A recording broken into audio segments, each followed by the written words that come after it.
ನಮಸ್ಕಾರ. ಇವತ್ತಿನ ನಮ್ಮ ಚರ್ಚೆಗೆ ಸ್ವಾಗತ. ಮುಂಬೈನಂತಹ ದೊಡ್ಡ ನಗರದಲ್ಲಿ ಇಡೀ ಜೀವನ ಕಷ್ಟಪಟ್ಟು ದುಡಿದು ಒಂದು ಮನೆ ಕಟ್ಟಿ ಕೊನೆಗೆ ನಿವೃತ್ತಿಯಾದ್ಮೇಲೆ ಅಲ್ಲೇ ನೆಮ್ಮದಿಯಾಗಿರೋಣ ಅಂತ ಬಂದ 80 ವರ್ಷದ ತಂದೆಗೆ ಅವರ ಸ್ವಂತ ಮಗನೇ ಮನೆಯ ಬಾಗಿಲು ಮುಚ್ಚಿದ್ರೆ ಹೇಗಾಗ್ಬೇಕು? ಅಯ್ಯೋ, ಕೇಳೋದಕ್ಕೆ ಕಷ್ಟ ಆಗತ್ತೆ. ಇದು ಕಮಲಕಾಂತ್ ಮಿಶ್ರಾ ಅನ್ನೋರ ನಿಜವಾದ ಕಥೆ.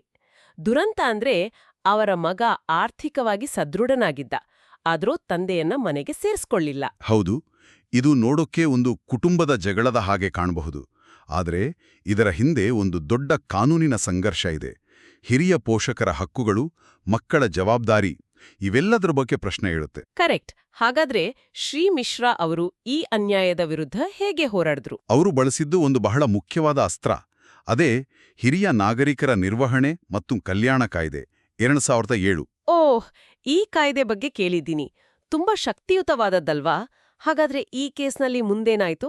ಶ್ರೀ ಮಿಶ್ರಾ ಅವರು ಜುಲೈ 12, 2023ರಂದು ನಿರ್ವಹಣಾ ನ್ಯಾಯಮಂಡಳಿಗೆ ಅಂದ್ರೆ ಮೇಂಟೆನೆನ್ಸ್ ಟ್ರೈಬ್ಯುನಲ್ಗೆ ದೂರು ಕೊಡ್ತಾರೆ. ಆಗ ಅವರ ಮಗನಿಗೆ 59 ವರ್ಷ ವಯಸ್ಸು. ಅಂದ್ರೆ ಆತ ಇನ್ನೂ ಕಾನೂನಿನ ಪ್ರಕಾರ ಹಿರಿಯ ನಾಗರಿಕರಲ್ಲ. ಸರಿ, ಇದು ಮುಖ್ಯವಾದ ಪಾಯಿಂಟ್. ಖಂಡಿತ. ನ್ಯಾಯಮಂಡಳಿ ತಂದೆಯ ಪರಿಸ್ಥಿತಿಯನ್ನ ಅರ್ಥ ಮಾಡಿಕೊಂಡು ಮಗನನ್ನ ಮನೆಯಿಂದ ಹೊರ ಹಾಕಬೇಕು ಅಂತ ಸ್ಪಷ್ಟವಾಗಿ ಆದೇಶ ನೀಡಿತು. ಮೇಲ್ಮನವಿ ಪ್ರಾಧಿಕಾರ ಕೂಡ ಇದೇ ತೀರ್ಪನ್ನ ಎತ್ತಿ ಹಿಡಿತು. ಅದ್ಭುತ. ಹಾಗಾದ್ರೆ ತಂದೆಗೆ ನ್ಯಾಯ ಸಿಕ್ಕ ಹಾಗಾಯ್ತು, ಕತೆ ಮುಗೀತು ಅಂತಾಯ್ತು? ಇಲ್ಲ, ಇಲ್ಲೇ ಕತೆಗೆ ಒಂದು ದೊಡ್ಡ ತಿರುವು ಸಿಕ್ಕಿದ್ದು. ಹೌದಾ? ಹೌದು. ಈ ಕೇಸು ಬಾಂಬೆ ಹೈಕೋರ್ಟ್ಗೆ ಹೋಯ್ತು. ವಿಚಾರಣೆ ನಡೀತಾ ಇರ್ಬೇಕಾದ್ರೆ ಕಾನೂನು ಪ್ರಕ್ರಿಯೆ ಸ್ವಕ್ತ ತಡ ಆಯ್ತು.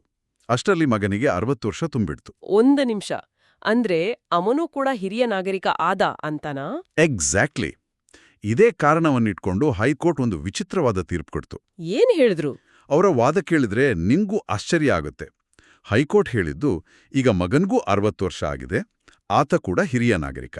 ಹಾಗಾಗಿ ಹಿರಿಯ ನಾಗರಿಕರ ಕಾಯ್ದೆಯಡಿಯಲ್ಲಿ ಇನ್ನೊಬ್ಬ ಹಿರಿಯ ನಾಗರಿಕನನ್ನ ಮನೆಯಿಂದ ಹೊರಹಾಕಲು ಬರೋದಿಲ್ಲ ಅಂಥೇಳಿ ತಂದೆಯ ಅರ್ಜಿನ ತಳ್ಳಿ ಹಾಕ್ಬಿಡ್ತು.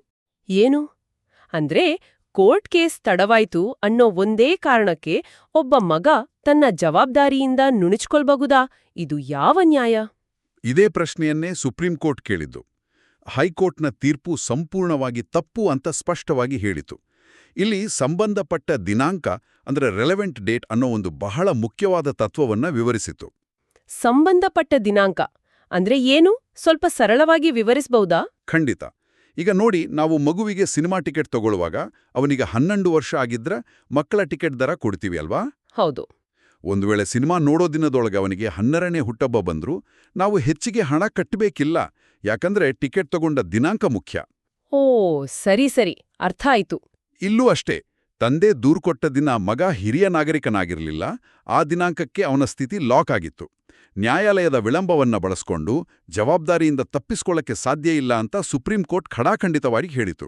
ವಾವ್, ಇದು ತುಂಬಾ ತಾರ್ಕಿಕವಾಗಿದೆ.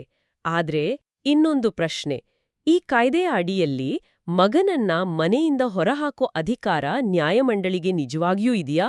ಇದು ತುಂಬಾ ಇಂಟ್ರೆಸ್ಟಿಂಗ್ ಪಾಯಿಂಟ್. ಕಾಯ್ದೆಯಲ್ಲಿ ನೇರವಾಗಿ ಹೊರಹಾಕಿ ಅಂತ ಪದ ಬಳಸಿಲ್ಲ. ಹೌದಾ? ಹಾಗಾದ್ರೆ ಹೇಗೆ? ಅದಕ್ಕಾಗಿಯೇ ಸುಪ್ರೀಂ ಕೋರ್ಟ್ ಎಸ್ ವನಿತಾ ವಿರುದ್ಧ ಡೆಪ್ಯೂಟಿ ಕಮಿಷನರ್ ಅನ್ನೋ ಒಂದು ಹಳೆಯ ಪ್ರಮುಖ ಪ್ರಕರಣವನ್ನು ಉಲ್ಲೇಖಿಸಿತು. ಆ ಪ್ರಕರಣದಲ್ಲಿ ನ್ಯಾಯಾಲಯ ನಿರ್ವಹಣೆ ಅಂದ್ರೆ ಮೇಂಟೆನೆನ್ಸ್ ಅನ್ನೋ ಪದಕ್ಕೆ ಒಂದು ವಿಶಾಲವಾದ ಅರ್ಥ ಕೊಟ್ಟಿತು. ಅದರ ಅರ್ಥವನ್ನ ಹೇಗೆ ವಿಸ್ತರಿಸಿದೆ? ನಿರ್ವಹಣೆ ಅಂದ್ರೆ ಕೇವಲ ತಿಂಗಳ ಖರ್ಚಿಗೆ ಹಣ ಕೊಡೋದು ಮಾತ್ರ ಅಲ್ಲ. ಅದು ಹಿರಿಯ ಪೋಷಕರಿಗೆ ನೆಮ್ಮದಿಯಾಗಿ ಮತ್ತು ಸುರಕ್ಷಿತವಾಗಿ ಬದುಕುವ ಹಕ್ಕನ್ನು ಕೂಡ ಕೊಡುತ್ತೆ. ನಿಮ್ಮ ಸ್ವಂತ ಮನೆಯಲ್ಲೇ ನಿಮ್ಗೆ ಮಾನಸಿಕ ಹಿಂಸೆ ಆಗ್ತಿದ್ರೆ, ನೆಮ್ಮದಿ ಇಲ್ಲದಿದ್ರೆ ಅದನ್ನ ಸರಿಪಡಿಸೋದು ಕೂಡ ನಿರ್ವಹಣೆಯ ಭಾಗ. ಆ ನೆಮ್ಮದಿಯನ್ನ ಕಾಪಾಡೋಕೆ ಹಿಂಸೆ ಕೊಡುವ ಮಗ ಅಥವಾ ಸಂಬಂಧಿಕರನ್ನ ಮನೆಯಿಂದ ಹೊರಹಾಕೋ ಸಂಪೂರ್ಣ ಅಧಿಕಾರ ನ್ಯಾಯಮಂಡಳಿಗೆ ಇದೆ ಅಂತ ಸುಪ್ರೀಂ ಕೋರ್ಟ್ ಸ್ಪಷ್ಟಪಡಿಸಿತು. ಹಾಗಾದ್ರೆ ಅಂತಿಮವಾಗಿ ಸುಪ್ರೀಂ ಕೋರ್ಟ್ ಹೈಕೋರ್ಟ್ ಆದೇಶವನ್ನು ರದ್ದುಗೊಳಿಸಿ ಮಗನನ್ನು ಮನೆಯಿಂದ ಹೊರಹಾಕುವ ಮೂಲ ಆದೇಶವನ್ನೇ ಜಾರಿಗೆ ತಂದಿತು. ಹೌದು. ಇದು ತಮ್ಮ ಸ್ವಂತ ಆಸ್ತಿಯಿಂದಲೇ ಪೋಷಕರನ್ನು ಹೊರಹಾಕಬಹುದು ಅಂತ ಅಂದುಕೊಳ್ಳುವ ಮಕ್ಕಳಿಗೆ ಒಂದು ಕಠಿಣ ಎಚ್ಚರಿಕೆ ಅಂತಾನೆ ಹೇಳ್ಬೋದು. ಖಂಡಿತ. ಈ ತೀರ್ಪು ಒಂದು ಗಂಭೀರವಾದ ಪ್ರಶ್ನೆಯನ್ನ ನಮ್ಮೆಲ್ಲರ ಮುಂದಿಡುತ್ತೆ. ಕಾನೂನು ಪ್ರಕ್ರಿಯೆಯ ವಿಳಂಬ ಅನ್ನೋದು ಒಬ್ಬ ವ್ಯಕ್ತಿಗೆ ತನ್ನ ತಪ್ಪಿನಿಂದ ರಕ್ಷಣೆ ಪಡೆಯೋಕೆ ಒಂದು ಅವಕಾಶ ಆಗ್ಬೇಕಾ? ಅಥವಾ ನ್ಯಾಯ ಅನ್ನೋದು ಯಾವಾಗ್ಲೂ ಪ್ರಕರಣದ ಮೂಲ ಉದ್ದೇಶ ಮತ್ತು ಸಂದರ್ಭವನ್ನು ಆಧರಿಸಿರ್ಬೇಕಾ? ಹೌದು, ಇದು ನಾವೆಲ್ಲರೂ ಆಲೋಚಿಸಬೇಕಾದ ವಿಷಯ.